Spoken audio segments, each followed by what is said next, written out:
Ora, vamos então à análise. Bem-vindos à Janela Global. Professor Ricardo Macri, estes fluxos de migrantes já são um tema muito antigo na União Europeia. Portanto, já temos ali barreiras, nomeadamente já foram construídas há mais de 10 anos por alguns destes países. Na sua opinião, os partidos chamados tradicionais, os sociais-democratas ou os socialistas, por que é que demoraram tanto tempo a perceber, se foi isso que aconteceu, que este era um tema com grande impacto nas sociedades e que poderia conduzir a uma subida dos partidos da extrema-direita? Sì, temo che partire da constatação que os partidos mainstream, sociais-democratas, socialistas, populares, são os partidos que construíram o projeto europeu e, a partir do final dos anos 90, apresentaram aos eleitorados a imigração de massa come uno dos ingredientes da fórmula, juntamente com a globalização, a liberalização econômica, a desregulação dos mercados até, que teria garantido o aumento da qualidade de vida generalizada para todos os europeus dentro do processo de globalização e de aumento da economia mundial. Com o passar dos anos, começaram a dar-se conta que cada vez mais setores das sociedades nacionais não estavam a sentir estas vantagens do ponto de vista econômico. Não digo todas as sociedades na sua generalidade, mas setores cada vez mais largos da sociedade não estavam a sentir esta vantagem do crescimento econômico e, por outro lado, estavam a sofrer as consequências daquilo que se chama as rápidas mudanças étnicas das sociedades nacionais. E, portanto, nos anos em que os partidos de direita radical, antissistema, cavalgaram a onda desta insatisfação de largas faixas do eleitorado, os partidos que tinham apresentado esta fórmula como a fórmula ganhadora tiveram alguma dificuldade a acertar o passo. Não esquecemos que até 2015, por exemplo, Angela Merkel apresentava a chegada de 1 milhão de refugiados sírios como uma oportunidade mais única que rara para a Alemanha, que, portanto, era preciso abrir as portas e fazer entrar mais refugiados possíveis. Agora, não dando-se conta que tinha todo um eleitorado da Alemanha do Leste, por exemplo, que estava a pagar as consequências da unificação rápida da Alemanha e, portanto, começou a ver os interesses que Angela Merkel tinha nas políticas migratórias de portas abertas como uma ameaça às dificuldades econômicas e de vida que eles próprios estavam a sofrer. Portanto, foi um delay no acertar os passos por parte destes partidos que tinham prometido muito. Professor Tiago Lapa, os partidos da extrema-direita têm usado, obviamente, este tema da imigração como um tema fulcral, aliás. Eles exploram muito bem isto nos novos meios de comunicação, como as redes sociais? Sim, em primeiro lugar, agradecer o convite, também saudar o meu colega, o Ricardo Marchi. Exploram muito bem, de facto, mas eu teria alguma dificuldade em fazer uma relação causal direta entre o aumento das pressões migratórias na Europa e o crescimento da extrema-direita. Acha que esse não é o principal ponto? Eu acho que esse não é o principal ponto, sinceramente. Acho que há partidos de extrema-direita e direita radical que tiveram um forte crescimento num conjunto alargado de sociedades europeias. Acho que não é possível generalizar porque há casos diferenciados. E há casos de países que tradicionalmente já tiveram no passado pressões migratórias avultadas e continuam a ter. Aliás, até há 20 anos se falava já nessa altura da Fortaleza Europa e de pressões, até do ponto de vista político, para o controle de fronteiras, a par de dúvidas que existia sobre o espaço Schengen, sobre a sua operacionalização e sobre como é que a Europa, no seu conjunto, iria tratar a questão migratória. Mas, olhando para as sociedades europeias, nós vemos vários casos diferentes.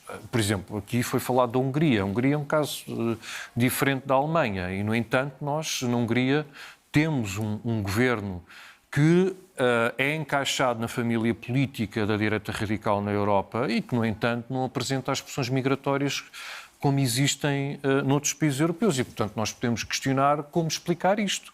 E isso não demove Vítor Orbán de utilizar a ameaça do outro e as potenciais pressões migratórias naquele país como um discurso que utiliza para construir uma ideia de povo e uma ideia de um povo húngaro contra os outros e contra potenciais ameaças àquilo que é o estilo de vida húngaro e europeu. Mesma coisa a Roménia, por exemplo, também, já agora só para dar outro exemplo, que eu acho que é bastante interessante. da Roménia, nós tivemos eleições onde houve a perspectiva de o candidato da direita radical ter ganho as eleições, e a Roménia tem sido caracterizado como país de imigração, não de imigração. Aliás, perdeu população e, portanto, houve uma massa de romenos que migrou para outras paragens e para outros países europeus. E, no entanto, nós temos um estilo de discurso em que a imigração também aparece, mas em que, sobretudo, é um discurso que tenta dar a ideia de controlo. O discurso da extrema-direita, é isso que está a dizer. De controlo, vamos ter respostas, vamos conseguir controlar estas alterações, é isso? Exato. Portanto, dando certezas, não é? Dando certezas. Mesmo que haja uma ameaça potencial, dando a certeza que vejam o que é que está a passar nos outros países da Europa, vejam todas as pressões migratórias, nós não vamos deixar que isso aconteça. Isto acontece. É muito isto, uma proposta e uma forma de abordar os problemas dando segurança à população? Sim, Pensa que essa é uma das estratégias vitoriosas da Tiago tem razão extrema-direita? quando diz que não é necessário que num país haja um grande fluxo migratório para depois termos o sucesso imediato da direita radical. Porque muitos destes líderes da direita radical fazem exatamente este discurso. Nós não vamos aceitar que Bruxelas nos imponha o mesmo modelo de sociedade que impôs na Holanda, na Bélgica, na Suécia, em Paris. Ou seja, Budapest não tem que tornar-se Paris, Varsóvia não tem que tornar-se Londres. Isso, por exemplo, funcionou em determinada medida também em Portugal, quando nós temos a direita radical portuguesa que questiona o crescimento das comunidades islâmicas em Portugal. Este é um fenômeno extremamente recente e ainda bastante reduzido em Portugal. Mas a ideia é sempre, atenção, que em outros países abriram as portas àquela que eles chamam de islamização da sociedade e já estão a pagar as consequências. Portanto, é verdade que mesmo não havendo a presença de fluxos migratórios de massa ou não havendo comunidades, neste caso islâmicas, particularmente fortes, este discurso funciona na mesma. Por quê? Porque há este modelo, esta fórmula mágica, né, que Bruxelas quis vender e que quer impor, quis mais, agora já menos, impor a todos os países europeus e, portanto, estes líderes tiveram a capacidade, em termos de comunicação política, de cavalgar muito esta Também onda. foi essa, como sabemos, um dos motivos para o Reino Unido abandonar a União Europeia, em toda a campanha, esta ideia de perder o controlo. Um líder de esquerda, como o Starmer, que quer replicar o modelo de Giorgia Meloni na Inglaterra, né, com acordos externos. Portanto, facilita muito o discurso destes líderes. É mais fácil o discurso do medo funcionar nas redes sociais, professor?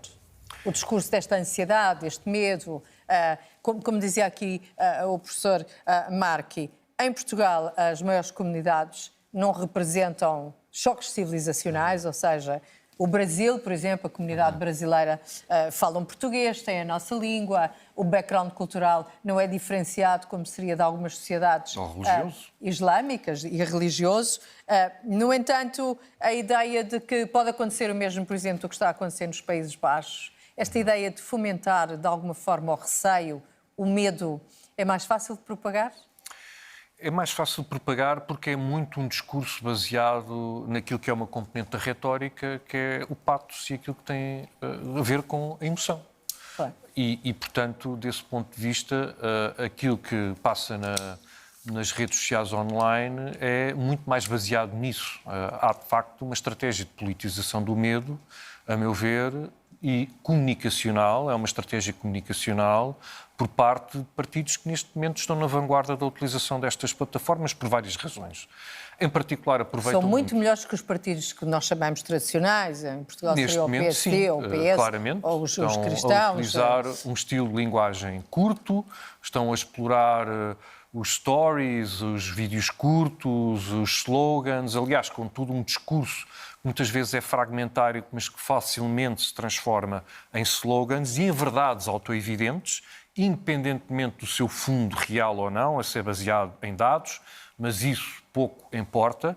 Importa muito trabalhar as percepções das pessoas e, neste caso, a ideia de risco é extremamente importante, porque, precisamente, a mensagem principal, vivemos num mundo em risco. Aliás, houve ali um líder político holandês que apontou em transformações aceleradas isso, de facto, estamos num mundo de transformações aceleradas, isso cria muita ansiedade nas pessoas e é um contexto altamente propício a apontar e a fomentar uma percepção de risco a vários níveis. Risco existencial, risco do outro, risco cultural, risco económico. Nós vivemos, de facto, numa sociedade caracterizada pelo risco e, portanto, temos um discurso político que está a capitalizar isso para depois, obviamente, apresentar uma proposta de colocação de ordem e de, novamente, retomar o controle. Isso está... Ora, vamos dar mais alguns dados e já voltamos, professores, à conversa, porque esse tema é, de facto, muito importante. O tema do momento histórico em que nos encontramos e do que é que isso, e de que forma é que isso afeta as nossas sociedades. Ora, na Europa, os países com mais imigração neste momento são os seguintes. Estou a falar de imigração ilegal. Temos aqui, então, o Reino Unido, o número é 750 mil. Depois temos a Alemanha, com 700 mil. E deixem-me só dizer-vos que não há nenhuma cidade em Portugal que tenha tanta população, não é? Lisboa não tem ainda 600 mil, ou está perto dos 600 mil. Portanto, vejam a diferença aqui. Também são países, por exemplo, a Alemanha, tal como o Reino Unido, com uma população muito superior à população portuguesa. E a Itália, por fim, que tem 195 mil. Ora, há cidades na Europa onde a população imigrante ou descendente de imigrantes já é maioritária. Há cidades, por exemplo, onde isso acontece e é o caso de Bruxelas. 70% da população da cidade de Bruxelas é imigrante. Londres, a maioria também vem de fora, 63% são imigrantes em Londres. E em Amsterdão, onde, como vimos, que é a capital dos Países Baixos, onde, como vimos, caiu o governo esta semana por causa destes assuntos, a população local também já está em desvantagem. 60% são imigrantes. Ora, então vamos ao nosso país, a Portugal. Em Portugal, neste momento, o que é que nós temos? Temos, segundo os dados, quase 1.600.000 imigrantes, ainda não, mas caminha para aí. Lisboa é a localidade do país onde há mais imigrantes, onde o número absoluto é maior, e depois segue-se Odmira, no Alentejo. Isto tem a ver, obviamente, com o trabalho nas empresas de agricultura, e aqui embaixo também no Algarve, em Albufeira. Ora, como sabem, o Algarve, para além de muito turismo, precisa de muito emprego, mas também tem agricultura.